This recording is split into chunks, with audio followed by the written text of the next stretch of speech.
G'day, and welcome to the AOS Coach sneak peek into Krondspine, the Incarnate of Ghur, which is a featured unit that people are going to be curious about from the Seasons of War Thondia campaign. Games Workshop were kind enough to send me an early copy of the Seasons of War Thondia book. However, I'm under no obligation to do this review. They're not going to see the video, and in actual fact, I did not get the model, so I only got the book. I haven't actually got the model in my hand, so I can only speculate the base size, and like you, I will be going out to purchase this model if I want it in my army. In this video, I'm going to focus on everything that you need to know about the Incarnate of Ghur, including how to include it into your army, highlight the war scrolls, look at the reasons that you want to include it in your army, and give my personal thoughts on would I include this in my army or wouldn't I include this in my army. There will be a separate video that focuses on the Seasons of War campaign. So if you want to know more about the battle pack, the Anvils of Apotheosis, the battle plans, yada, yada, yada, check out the other videos. So probably wondering, what on earth is Krondspine, the Incarnate of Ghur? The Incarnates that haunt the Krondspine range are terrifying entities, creations of pure Ghurish energy that are protected by monstrous bones that are guided by its bestial intellect. In their presence, reason crumbles.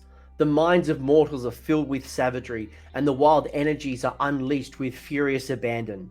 The first of the Incarnates emerged in the wake of Alariel's Rite of Life.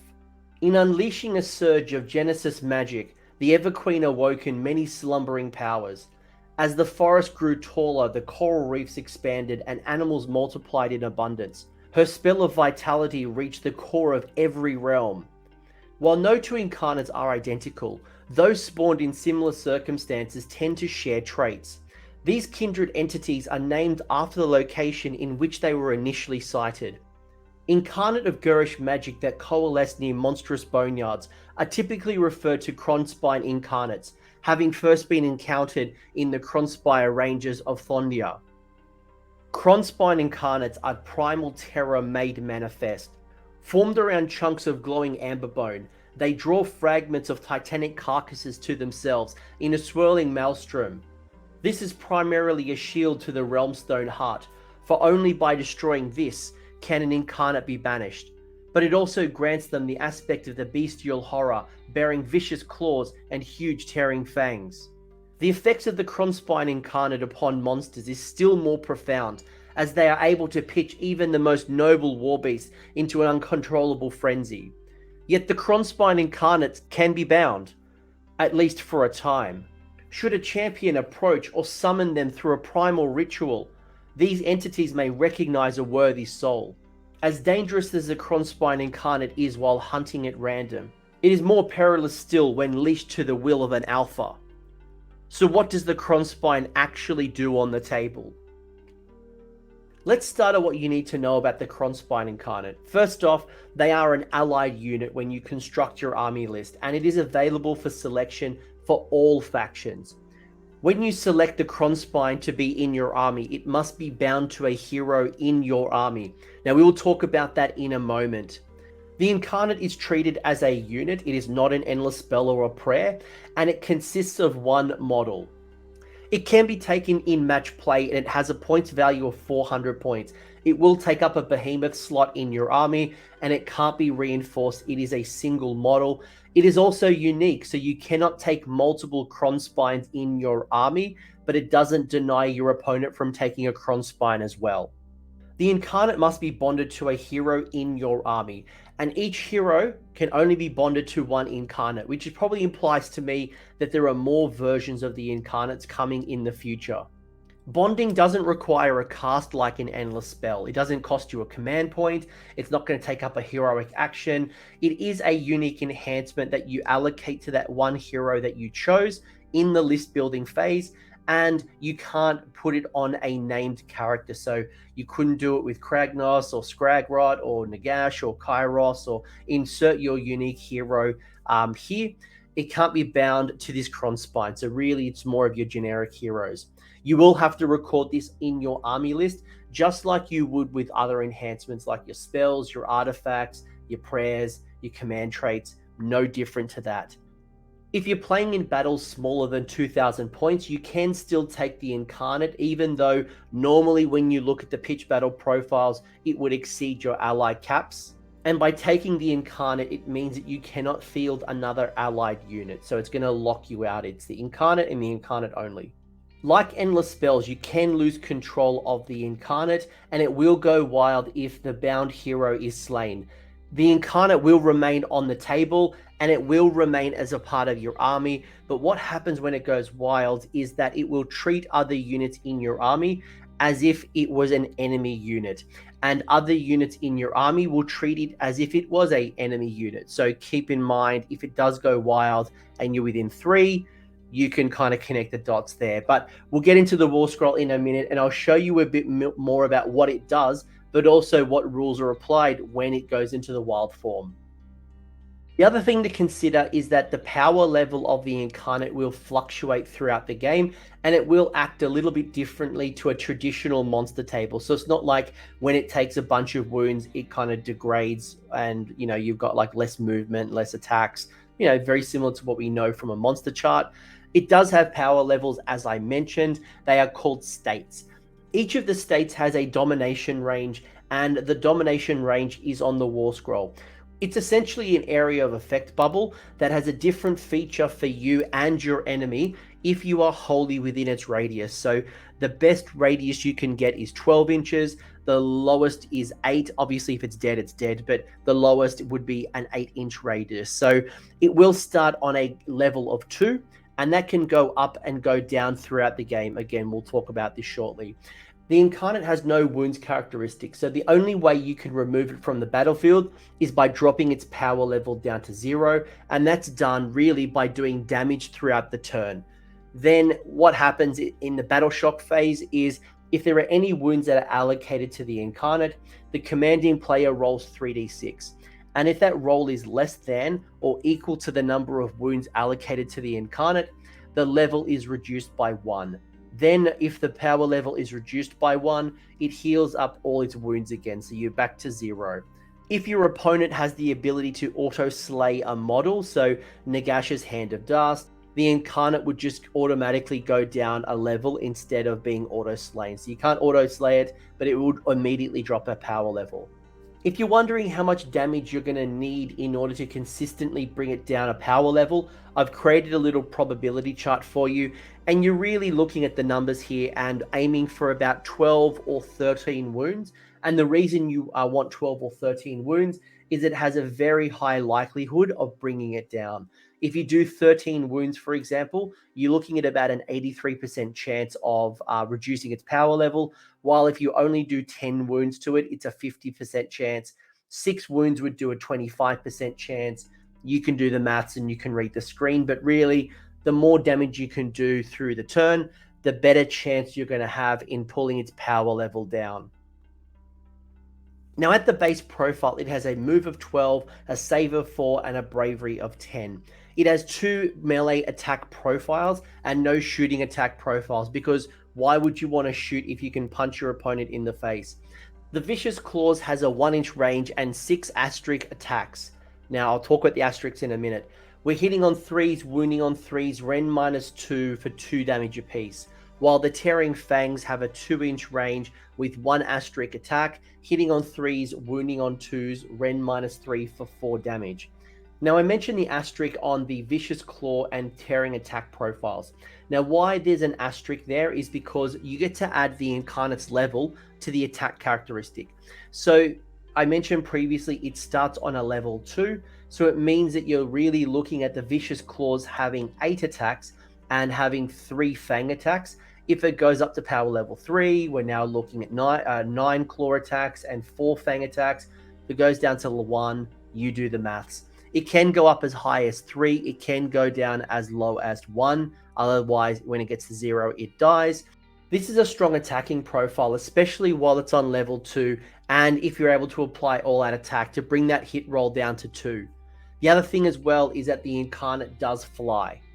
Because of the bonding, it can only receive commands being issued by the hero that is bonded to. So not every hero can issue a command to the Incarnate. It must be the hero that it's bonded to. So consider maybe using your general for the extra range, or looking for a totem, again, to improve the range of issuing those command points to it. Now, there's a big boost when you issue all-out attack from the bonded hero to the Incarnate. And I say it's a powerful boost because you're like, yeah, Anthony, all-out attack, +1 to hit, so what? But when you do it from the bonded hero to the Incarnate, if you use the all-out attack, so not all-out defense, it has to be all-out attack, and it's received by the Incarnate, then the command is also received by all friendly units that are wholly within that domination range. So base of 10, could be 8, could be 12. So as long as that unit is within 3 inches of an enemy, so basically as long as your unit is within combat and you are within the domination range, you will essentially be getting multiple all-out attacks. Now, do be careful, especially with your order of activation and when you're issuing commands, because that being automatically applied, you don't get a choice. It's just flat out everyone who's in combat within the domination range is going to receive all-out attack. That could stop you from receiving all-out defense or another faction-specific command ability that you wanted to assign. Maybe you do generate mortal wounds on 6s or some other kind of command. But be mindful of that. You're going to get a whole bunch of extra all-out attacks from the domination range, but it also might stop you and backfire on you. The other cool thing from the bonding is that you get +1 to your casting, dispelling, and unbinding rolls for wizards that are within the domination range of the Incarnate. And as I mentioned, ranges can be from 8 to 12. So we're going to be great for that mobile wizard that might be going up the board. Now, if you're wondering how to power up, there is an empowerment ability where basically if the monster is slain by the wounds inflicted by the Incarnate attacks, it is going to increase its power level. So basically simple enough. If you kill a monster, you get good. You keep killing monsters, you get even better. So if you do drop a power level and you need to catch up, just kill monsters. Especially if your opponent's putting down like cheap monsters, like those 80 to 100 point monsters, or maybe a non-hero, go for some cheap ones or some easy ones to increase your power level in preparation for the big bads. But overall pretty good, and it is capped at level 3. So if you are level 2 and you don't drop a bracket, you can only get to maximum of level 3. If the bonded hero is slain, the Incarnate will go into wild form. When you do so, add 1 to the attack rolls made by the Incarnate while it's in wild form. It can run and still charge in the same turn, and if it is within 12 inches of a unit or an endless spell at the start of the charge phase, it must attempt to charge, and it must make the charge move if it's possible. So it's no ifs, no buts, it must charge. And remember that when it is in wild form, it will treat other units in your army as if they were enemies. So really keep in mind your threat ranges and make sure that you're keeping models out of 3 inches from the Incarnate. Otherwise, you will be perceived as an enemy. I've been talking a lot about the domination range through this video, and here is now the rules and why it's important to you.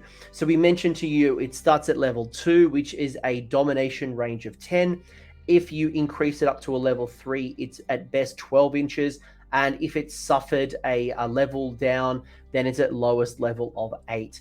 But if you are wholly within the domination range, this is both you and your enemy. You will be able to re-roll your run and charge rolls. You will be able to not retreat. So you and your opponent are going to be able to benefit from re-rolling run and charge rolls, and also be locked out of like not being able to move out of a retreat. And you also have to subtract 1 to your casting, dispelling, and unbinding rolls for wizards that aren't the bonded model to the Incarnate. So if you are running up the board in your domination range with your bonded wizard hero, this doesn't apply to you. It's for every other wizard that is going to be in the domination range that'll suffer the -1 to cast, dispelling, and unbinding rolls. So it's important to call out that this is going to work for you and your opponent's units that are wholly within the domination range. So they'll get to re-roll run rolls, they'll get to re-roll charge rolls. It'll stop you from retreating as well as them, and your wizards that aren't the bound wizards will also get a reduction to their wizardry. I cannot wait to see a destruction player come up with a list which combines Kragnos with his 3d6 charge with the Krondspine for the re-rolling of charges. The bubble might be overkill, yeah, maybe, but is it going to be fun? Absolutely. It indeed is an arcane predator, which basically means that in a charge phase, it can charge an endless spell.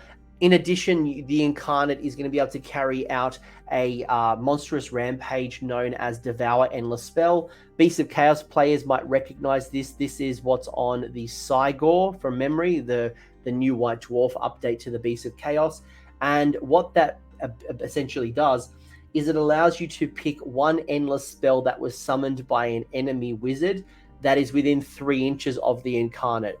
Now, if you do so, you get to roll 2d6 and add the Incarnate's power level to that roll. If the roll is greater than the casting value of the spell, that spell is essentially disappeared, and you get to increase your power level by 1. So either you can increase your level by eating endless spells or by killing monsters.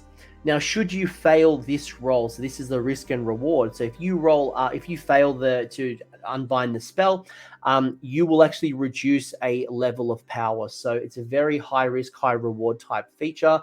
You don't want to roll snake eyes or something bad, or if you find an endless spell with a very high casting value, then maybe don't touch it. So to give you an example, if I'm kind of confused you a little bit, you got your Soul Snare Shackles, which has a casting value of 7. Now, let's assume that your Incarnate is at a power level of 2. You roll 2 dice. And if it beats the 7, which includes that +2 bonus from the Incarnate's power level, the endless spell is gone. Your Incarnate's power level goes up to 3. If I fail, it goes down to power level 1. And obviously the endless spell stays on the table. Now, remember, there is not a lot of endless spells going around at the moment. And if you remove your enemy's endless spell in your charge phase, it's going to allow them to resummon it in their turn as well. Also, keep in mind that you can't use your endless spell, and you can't, set some little slingshot trap up and kind of maximize that. No, it has to be enemy wizard summoned endless spells. Now, there are plenty of reasons that you might want to include a Krondspine Incarnate of Ghur. You might need a combat monster and you are lacking in high rend and or high damage to take out things like heroes, monsters, heavily armored troops that you just can't cut through without that high rend, high damage. You might need to remove endless spells and you want to get some benefits to do so. There is a gamble there, as I've previously mentioned. If you fail the roll, you will lose a power level, but if you're starting to pick off easy casting values of 5s and 6s, you should be powering up pretty easily. You might want to deny your opponent from retreating, although most people forget that they can even do a retreat. But should you want to retreat, you can stop them from doing that, and this is great to stop them from claiming objectives. They might want to move a unit and support it in another part of the battlefield where they're losing ground, and they might want to swing away from it, especially if the enemy unit does have the ability to retreat and charge, which some of them do. You might want a reliable charge for multiple units because one command point reroll is not enough, and your army is really all about the offense. So getting multiple rerolls to the charge is just beautiful. And as a Suns player, I've absolutely loved Kragnos because of that 3d6 charge.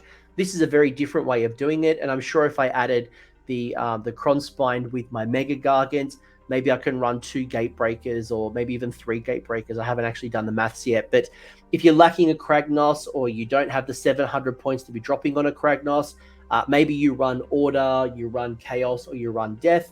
This is a solid alternative for that combat monster, and it's going to be at half the points of Craggy as well. But maybe you want a buddy for Kragnos because you run Destruction and you want to get him into combat to be a combat monster and stop worrying about him being a support piece to kind of enable the rest of your force for the 3d6 charge. Or you want an alternative to Kragnos because you lack the 700 points and you want to use him as the combat offensive monster that he is, as opposed to a support piece that you're trying to tap into that 3d6 charge. Or maybe you've had Kragnos in the past and he keeps getting shot off in turn 1 or at the top of turn 2 because long strikes with Holy Command are shooting him off with mortal wounds, and there goes 700 points, which is 1/3 of your army. Or maybe you just have a 400-point void sitting in your list that you just can't fill, and nothing in your faction justifies spending 400 points on them. I think it's a good unit worth considering, but the value is going to depend on the faction and the context we put it into. And it is 400 points. We're not talking about a 100-point endless spell here. We are talking about a sizable portion of your army. And this is a real decision that you need to make, because it will be great for some factions that are lacking the combat monster. Things like, I don't know, Gloomspite Gits, Nighthaunt, Lumineth Realm Lords, Ossiarch Bone Reapers, Cities of Sigmar, and Tzeentch, just to name a few that I think could benefit from having a combat monster. Especially, I think about Tzeentch with the +1 to the cast too, right? Beautiful. You'll be putting a bounty on the head of the selected hero that it's bonded with. So consider how this might be impacting your grand strategy and the likelihood of it being achieved. So, it might be great to have hold the line and diversify the focus between, do I kill the hero that's bonded to the Krondspine, or am I putting all my eggs in one basket, telling them to focus on the hero and kill my heroes because it'll deny my grand strategy, as well as pull down this particular unit. There is a lot of long-range threats at the moment, so consider what it's going to happen when your bonded hero gets sniped off the board. If you've chosen a low to medium wound hero to be bonded with, and what happens when it goes into wild form. You might want to consider how you deploy and making sure you don't deploy units too closely. Yes, you want the domination abilities, but no, you don't want your units to be considered enemy units when your hero potentially dies. So keep that in mind for, again, who you choose for your general. Obviously, if you pick a 30 wound, let's say a Mega Gargant, I don't have to worry nearly as much as being sniped. But if I'm a Gloomspite Gits player with a 5 wound Loon Boss, then different story. I need to think about how I deploy and how I try to protect that hero as well. But despite it being a unique unit, you and your opponent can take the Krondspine. So that would be a blast to watch, 2 Krondspines running around, plus a whole bunch of, bonded heroes and everything else in between, right? But it's not going to stop your opponent. The other cool thing as well is that there is a core battalion in this book that would allow you to be a 1-drop with the Incarnate. You've got to take a 1 commander as well as 1 troop. And there is an option of including 2 extra troop options in that battalion. So I think it'd be 5 total. Obviously not enough to be a pure 1-drop, but you'd certainly reduce the total drops of your faction. But the other benefit, in addition to being 1-drop, is that it extends the wild form ability. So as you previously know, when the bonded hero dies, it goes a little bit crazy. When you've got this battalion, is that it would only go into wild form if the battalion is destroyed. So if you take multiple troops as well as that commander, it would take all of them to be destroyed in order for it to go wild. So from my understanding, the battalions that are sitting in this book, the intention is for them to be used in match play. They're not completely separate battle packs. You would be able to bring it in to the core battalions that you already enjoy, but keep it in mind and have that conversation with your tournament organizer to see how they're going to run their events. While Games Workshop did send me the Seasons of War Thondia book to preview, by the time this video goes out, I have already purchased my terrain set, and that obviously does include the Incarnate, because that's the fundamental question. Do I buy this terrain set to get 1 model for my army? For me personally, I really wanted the floating island that was shown off in the preview. And I really like the dragon bone things in the box as well. I can never have enough terrain, especially as a tournament organizer. So for me, I could find value in this box. Now, if you're someone who's not like me and they don't need terrain, maybe you don't game at home, maybe you've got enough terrain, maybe you've got a 3D printer, then maybe you want to wait to see if this model is released separately, or maybe you want to convert your own Incarnate of Ghur. That really embodies the bestial energies of the realm. Hopefully it is released separately. I have no indication that it will be, so I'm living purely off hopium, but surely I can only imagine this is going to be a separate release, because that terrain box is quite expensive. I know, just seeing the discussions in Discord, a lot of people love the idea but are not going to buy quite an expensive box for one particular model. But one thing to keep in mind as well is that the lore does suggest that there are other incarnates out there. So I'm expecting this mechanic to be around for a while. I don't think this is a flash in the pan. It's not going to be like the Broken Realm series where we got a bunch of rules for, 3 to 5 months. This sounds like it's here to stay. Maybe this is the new endless spell mechanic that's going to be around for a while. But now that you've heard about the benefits and exactly what the Krondspine does, I'm really curious to hear from you. What do you think? I have no doubt in my mind, as I've been speaking, you've been thinking about the rules, thinking about what the Incarnate does to the factions that you play and what the benefits and how you might use it on the tabletop. But ultimately, it is 400 points in a list. And I'd be curious to hear from you. Is this something that you will build around? Which faction do you play and why, and what does it bring to that faction that would deserve the 400-point investment? Will you be pre-ordering this? Will you be converting your Krondspine, or will you hoping that there's an individual release? Let me know in the comment section. I'd be curious to hear from you. I'm personally excited to give it a crack. I want to see how it goes. I'm looking forward to buying it and building it. But again, if I was not somebody who is interested in terrain, I don't need terrain, I've got enough terrain, I can't play at home, maybe I'm waiting a little longer. Thanks for sticking around until the end. I hope you found that video interesting and you walked away with a few new ideas. If you did, I would appreciate it if you hit like on the video, as well as left me a comment. Let me know what your thoughts are in the comment section below. The conversation will continue over on Discord, so link is down below in the episode description if you want to join the Discord and continue the Age of Sigmar conversation. I want to give a massive shout out as well to these absolute bloody legends, these champions who have continued to support me through Patreon or YouTube members. That is going directly into supporting the maintenance and the growth of this channel. So thank you very much, guys. Much appreciated. And until next time, roll more sixes.